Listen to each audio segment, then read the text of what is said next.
Hello, bachcho. Let us study this given question. So the given question says that the photoelectric effect experiments are performed using three different metal plates P, Q, and R, respectively, having the work function for P is 2, work function for Q is 2.5, work function for R is 3, respectively. A light beam containing wavelength 550 nanometer, 450 nanometer, and 350 nanometer with equal intensities illuminates each of the plate. The correct V I graph for the experiment is, तो देखिए यहाँ पे हमें saturation current और potential के बीच का graph दिया हुआ है।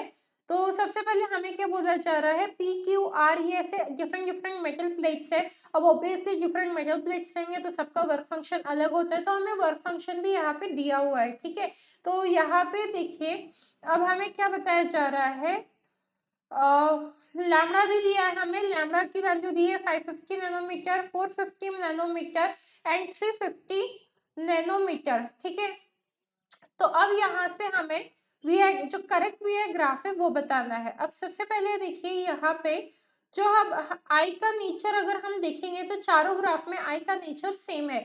तो बाय ऑब्जर्वेशन हम बोल सकते हैं, by observation nature of I is same, nature of I is same for all, is same for all graph, right? सभी के लिए नेचर सेम है।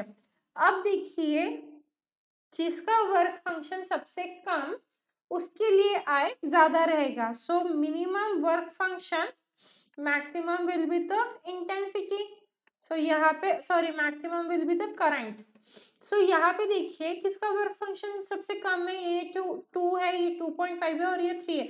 ऑब्वियसली जो हमारा पी है उसका वर्क फंक्शन कम है, तो इसका जो करंट है वो सबसे ज्यादा रहना चाहिए। तो यहाँ पे देखिए ए में पी सबसे बड़ा है, देन क्यू है, देन आर है, मतलब ऑप्शन ए सही हो जाता है। बी में देखेंगे तो सभी सेम लेवल पे ही जा रहे हैं, तो ऑप्शन भी गलत हो जाता है। सी में देखेंगे तो पी को तो सबसे नीचे रख दिया, तो ऑप्शन सी गलत हो गया। डी की बात करें तो अगेन पी सबसे नीचे है, तो डी ऑप्शन भी गलत हो गया। So the only correct option for this question is option A. So I hope you understood it well. All the best.